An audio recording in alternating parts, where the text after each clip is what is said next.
Welcome back for part 2. Pushing kick gets discarded after use, and then for the dodge roll, after it's being used, you're going to place this back on the top of its deck after use. So we're placing this back on the top of Regal Spellcraft. So then he's going to proceed to continue with his chase attack.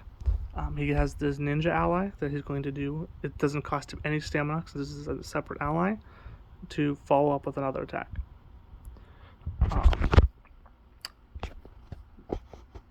Philip is kind of low on defensive options. He's kind of okay with his health at the moment, so he's going to choose to not defend. He's going to try to rely on his basic agility, since this is going to be a low chance to hit and it's not going to do that much damage, rather than discarding a card. So it's going to do 6, so that will definitely still hit, and unlucky for him, that's going to be a critical hit.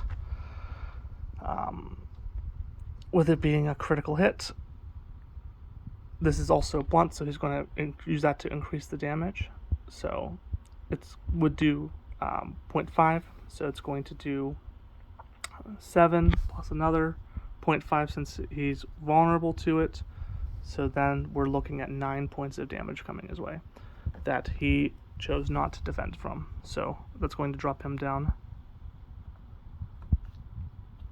in health. Okay, and then we're back to Philip's turn. Philip has run out of attacks that he can utilize without dropping any more cards from his hand. He will go ahead and want to press the attack some more since he's losing health at the moment. He's going to discard the Stone Stairs, which goes into the location deck, so that he can attack one more time. And in this case, he's still going to want to try to foot skewer because that was his most accurate attack that he could throw, since it has his agility plus the 1d6. Over here, he's going to want to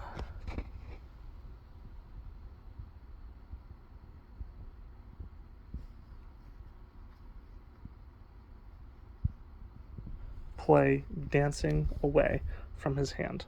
It's going to cost him 4 stamina, and it will give him the ability to pay another 2 stamina to draw a card by banishing this card. So that gives him the ability to draw another card, which gives him Counterstroke, something that he might be able to use to continue the fight. Then for Foot Skewer, it's going to do that 1d6. He's going to play his Alter Probability card, since that was such a really bad roll, to pay 2 stamina, pay 2 mana, and re-roll that. Alright, it's a 6. So that's going to be a way better number for him. So with the 6 plus his agility, that's going to make this a 9 to hit. And our opponent is going to roll 2d4 plus his agility to try to evade this. Alright, he rolled really well. So that's going to be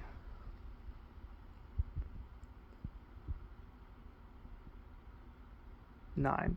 So they're equal. So this is going to graze the opponent. So again, you're not going to get the hit effect since it did not get a successful hit. It's just a graze. But this also gets a -2 accuracy versus dodges, and this is in fact a dodge. It is attempting to evade the attack, which is key to that.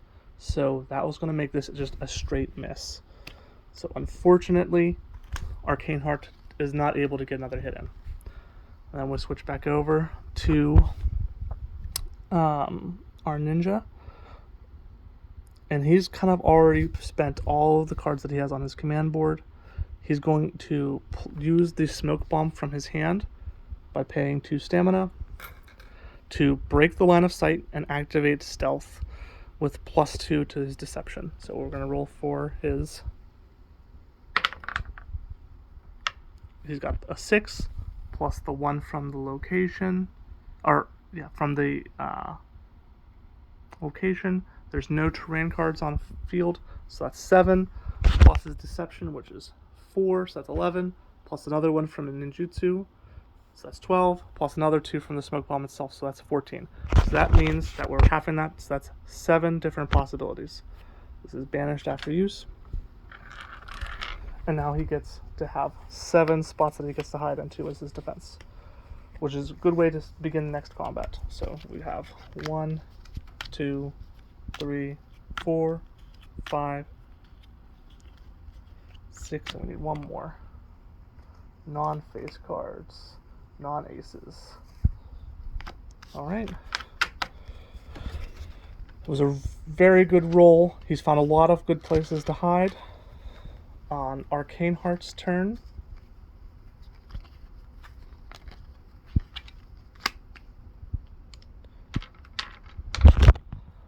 Arcane Heart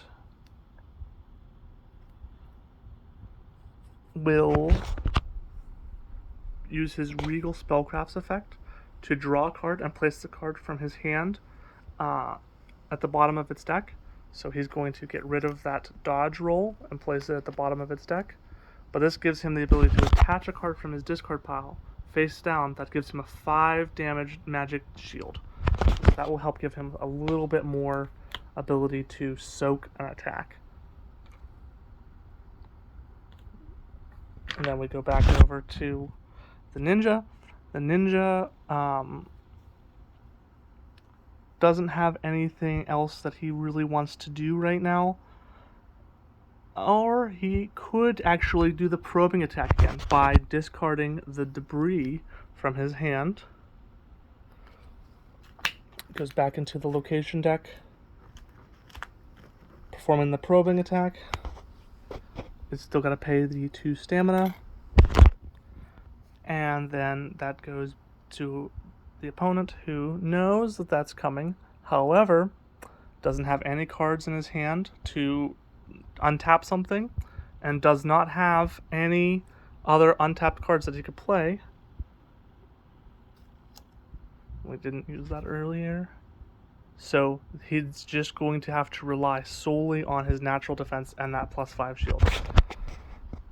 So then with the probing attack, it's going to do 2d4 to hit. Right now, Arcane Heart only has that 3 ability. And he rolled a 7 to hit. So with a 7 coming through, that's going to be 3 more than the natural defense.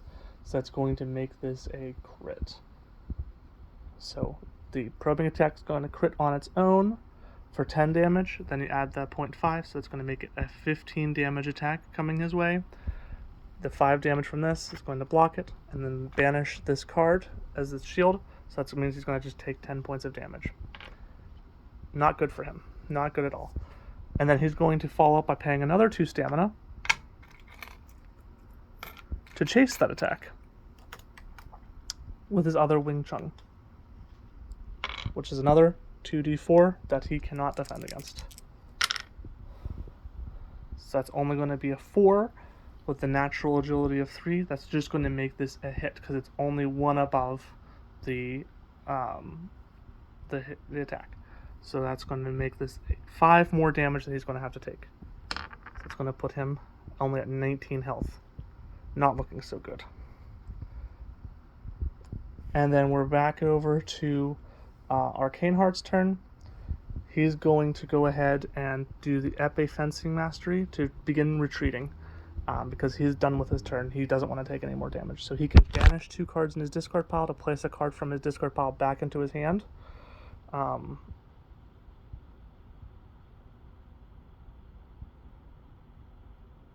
In this case, he's going to want to get the Coup de Grace back into his hand and then banish these 2 cards that he doesn't need. And he's retreated once. Once there's been 2 retreats within 2 turns, so that means if he retreats this turn, the combat ends, or if he doesn't retreat and he retreats again on his next turn, then the combat ends. So it gives them the option that he can do 1 more attack before combat ends if he wants to.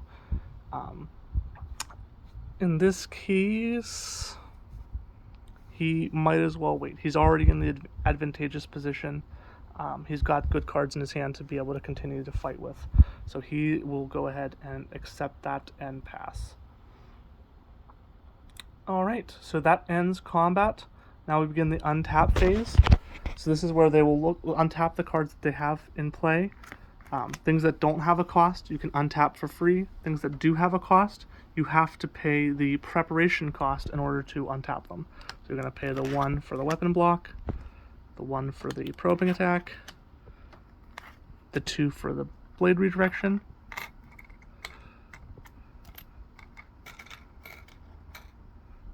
and then the 2 for the dancing away.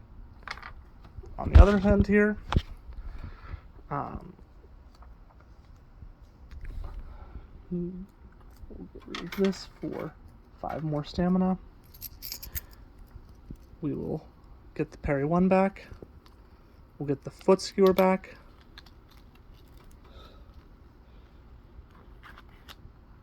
We'll get the parry 5 back. Let's get rid of one of these.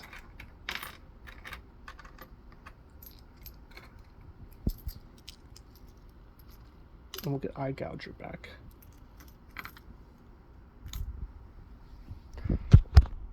Okay, so since Philip began the turn by entering combat, then we will go ahead and begin with the next phase for Sasuke. Stamina check wise, Sasuke still has 47 of the 65 that he started with. So all in one combat, he lost that much stamina. And then Philip over here has 48 stamina remaining out of his 70 that he started with. And he's lost a lot of HP. So that gives you an idea that combats are generally going to go pretty quickly once you begin. And they're generally going to be, resource management. So if you get to like 3 combats in the game, your stamina is going to be at dangerously low levels. In which case you would be switching out to your flex deck with an exhaustion deck once you really get down to 15 or less stamina, which is not the best cards, but they're there to help you regain some stamina. So they will take away a lot of your options to continue the fight. So then we're going to begin by drawing 1 from the main deck, 1 from the location deck, 1 from the flex deck, and 1 more from the main deck. So he has a whole bunch of cards that he can work with. He's got a ton of stealth right now, so he doesn't need any more defense cards right now. He's looking for mainly attacks to finish things off. He's got his ally, he's got his weapon block, his probing attack, blade redirect, dancing away. He's got plenty of defenses. He might actually try to get rid of some of those and regain the stamina that he paid for them, because he can only put 3 cards down. He's got his sidestep. He's got a trick attack, which he will play by paying 2 stamina. We'll get rid of one of these for more single pennies.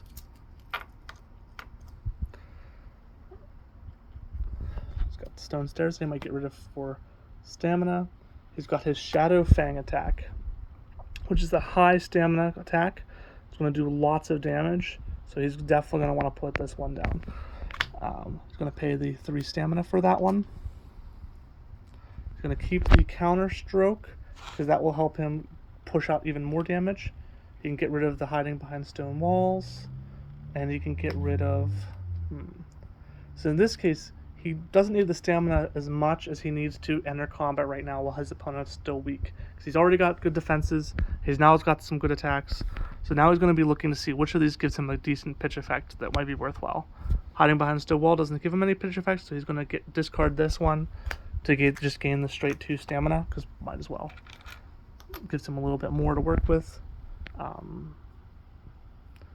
Stone stairs would be good if he tries to be acrobatic. He's got more defenses in there, so now he's going to go ahead and enter combat. He's going to be aggressive now that his opponent's on the back foot. So we go back over to here. He gets to draw up to 5 cards. So you don't have to draw from any decks that you don't want to during the defending phase. If they're entering combat on you, you can just draw from any of the decks that you want to. So he's going to focus... avoid the location deck, which usually doesn't have the cards that he's looking for. He's going to draw 2 from the main deck. He's going to draw 1 from the flex deck, which gives him another dodge roll, and he's going to draw another from the flex deck, so 2 from each. So he gets Magic Missile. So now he has the 5 cards that he has to defend himself with. And now we're going to roll for initiative. Arcane has 4 intelligence, rolled a 3, plus 3 more from his speed. So that's going to give him a 10. And Sasuke over here is going to roll a 6, plus 4 from his speed, and plus 3 from his intelligence. So he will go first, and he will make his opponent skip his first turn, so he gets to attack twice. He's going in for the kill.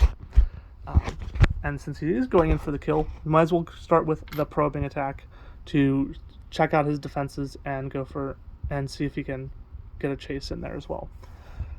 So now over here with Arcane Heart, he's got his parry 1, his parry 5. He also has a dodge roll he can play from his hand at full cost. Since he knows that the probing attack is because it wasn't flipped face down, and he knows that it is a straight or sweeping attack, he might as well get the benefit from parry 1, which gives him plus 2 defense if it's straight. And then if his next attack is sweeping, it's going to do more damage. So, going to pay that cost. Probing attack is 2d4. It's going to be a 4 to hit. And then the parry 1 gives him 1d4 plus 1d6 to defend. And that's just a 2, plus his natural agility, which will make that a 5. So that's 1 below the defense score, so that's still going to graze him because it's close enough to hit. So again, with a graze, you're going to half the damage that you would be sending out. So the probing attack was only going to do it was going to do 10 damage, so it's only going to do 5 damage now, but it's still going to cut him nicely. Alright, we tap the parry 1, we tap the probing attack. He's also going to chase with his ninja to do another attack.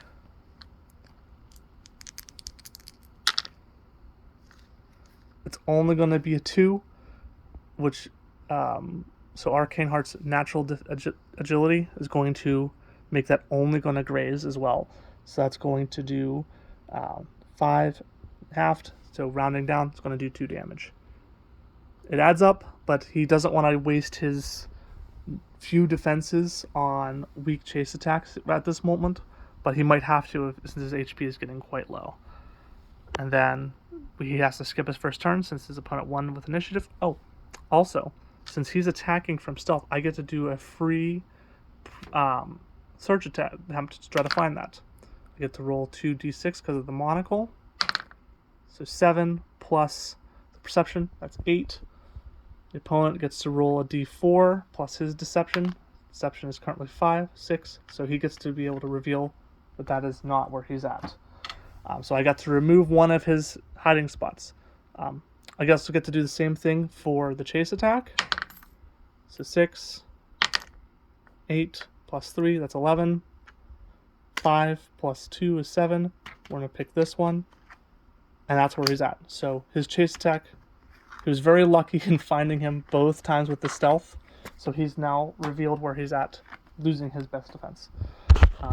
That's the negative side of doing a lot of attacks when you're in stealth, but the benefit is that you're, of course, doing a lot of aggro. So now with the opponent, he's kind of gotten, he's softened him up. He's getting ready for the kill. So he has this trick attack, or he has his Shadow Fang. He's going to go ahead and do the Shadow Fang to go for the kill. Opponent is going to pay the 1 stamina to search it and start to see if he can figure out what it is. 4 plus another 1, that's 5, plus his perception, that's 8. Sasuke is going to roll for his defense. He's got 5 plus 3, that's also 8. So he does not get to see what it is at Tide. So Arcane Heart, not knowing what's coming, pretty low on health. Does he want to throw the dodge roll out and make himself vulnerable to more attacks? Or does he want to try to play it safe, which he will, with the parry 5 as his defense? Curved Fang or Shadow Fang. It's a curved attack that does 2d6 to try to hit. So that's 10 as his attack. And then with parry 5, he gets to roll 3d6 to deflect it.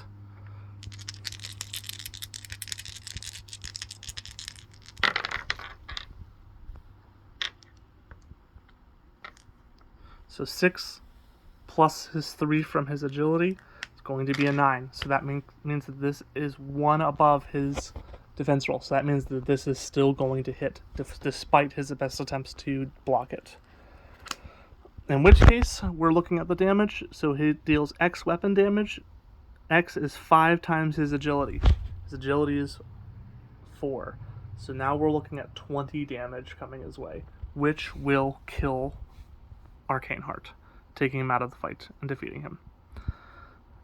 So that's the basics of how this game plays out. There are additional effects in the game that we can use, different decks that have different playstyles. Sasuke over here is playing more of a stealth build with a lot of chasing attacks to try to rush down his opponent and burn up his stamina. Philip will need a little bit more work on his decks, but is generally supposed to be a lot more accurate of attacks that'll have larger numbers that he'll be able to roll when he does attack to try to pierce through, whereas he's mostly relying on trying to do as many attacks as possible. Look forward to additional tutorials and additional cards. And if you're interested in doing any kind of playtesting, I would be glad to hook you up. Thank you.